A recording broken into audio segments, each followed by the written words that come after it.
بسم اللہ الرحمن الرحیم۔ پاکستان سمیت دنیا بھر سے دیکھنے اور سننے والوں کو کیسر چشتی کا سلام۔ معزز ناظرین، آج 25 دسمبر 2025 کی یہ عظیم ساعت ہمیں دو سنہری ابواب کی یاد دلاتی ہے، جن میں سے پہلے باب کا تعلق مذہب عیسائیت کے تہوار کرسمس سے ہے اور دوسرے باب کا تعلق قائد اعظم محمد علی جناح کے یوم پیدائش سے ہے۔ معزز ناظرین، اگر ہم مذہب عیسائیت کی بات کریں تو 25 دسمبر کے دن جملہ مسیحی برادری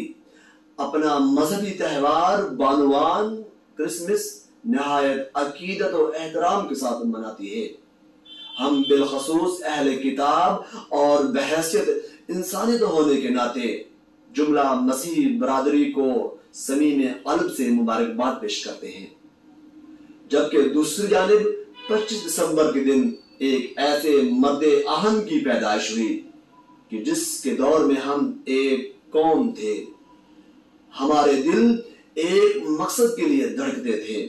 اس وقت ہمیں ایک قائد کی ضرورت تھی، مگر افسوسناک المیہ یہ ہے کہ آج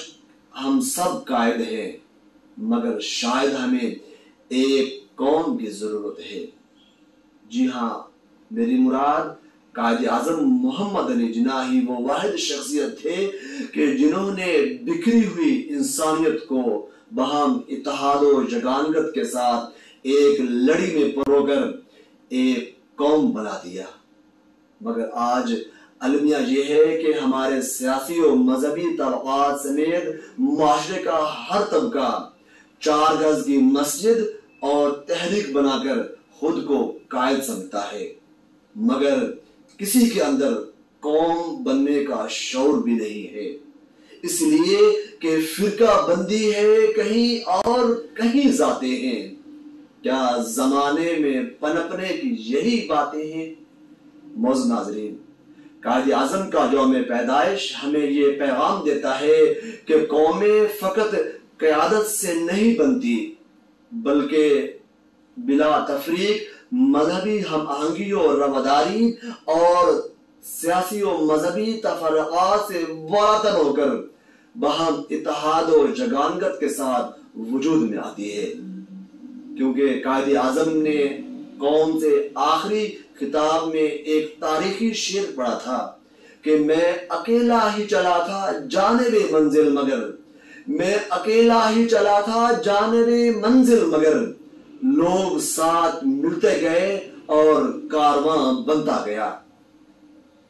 معزز ناظرین، جب کارواں بن گیا